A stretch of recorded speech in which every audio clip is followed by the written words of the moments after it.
Naam, usicheze na mapenzi, ndio nakueleza vile, na hasa pale ambapo unapokuwa na banati ama kidosho wako ambaye ana kilimilimi ambaye ni mdaku. Unaelewa mambo kama hayo.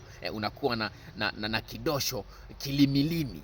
Usicheze na mapenzi ya aina hiyo, maana mtu wa jinsi hiyo anaweza akakuua kabisa. Unaweza ukapata kisa cha Samsoni.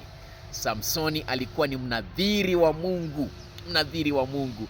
Wembe haukuwahi kupita kamwe katika kichwa chake, na ndio ilikuwa ni asili ya nguvu zake. Lakini mwisho wa siku hakujua kwamba alikuwa ana mwanamke aliyeitwa Delila.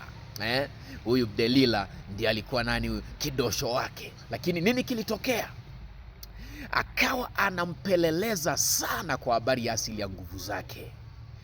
Delila akamwambia Samsoni, wawezaje kuniambia wanipenda na moyo wako hauko pamoja na mimi? Samsoni kafunguka siri zote.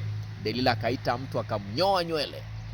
Samsoni alipoamka alidhani kama atakuwa na nguvu kama kawaida. Hakujua hakuwa na chochote. Nguvu zilikuwa zimekwisha kutoweka.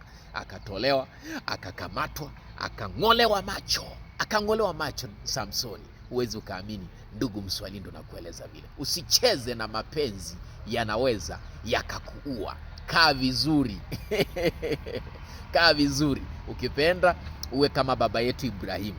Nini kilimtokea Sara? Ukipenda uwe kama baba yetu Isaka. Nini kilimtokea Rebeka wakati wa zile njaa walipokuwa wanakwenda kwenye zile nchi kule kwa Abimeleki, mfalme Abimeleki kule Misri na kadhalika? Walivumiliaje? Nitakueleza hicho kisa. Usicheze na mapenzi, ukienda vibaya yanaweza yakakuua. Baada ya kusema hayo, changu ni chetu, Kiswahili hazina yetu.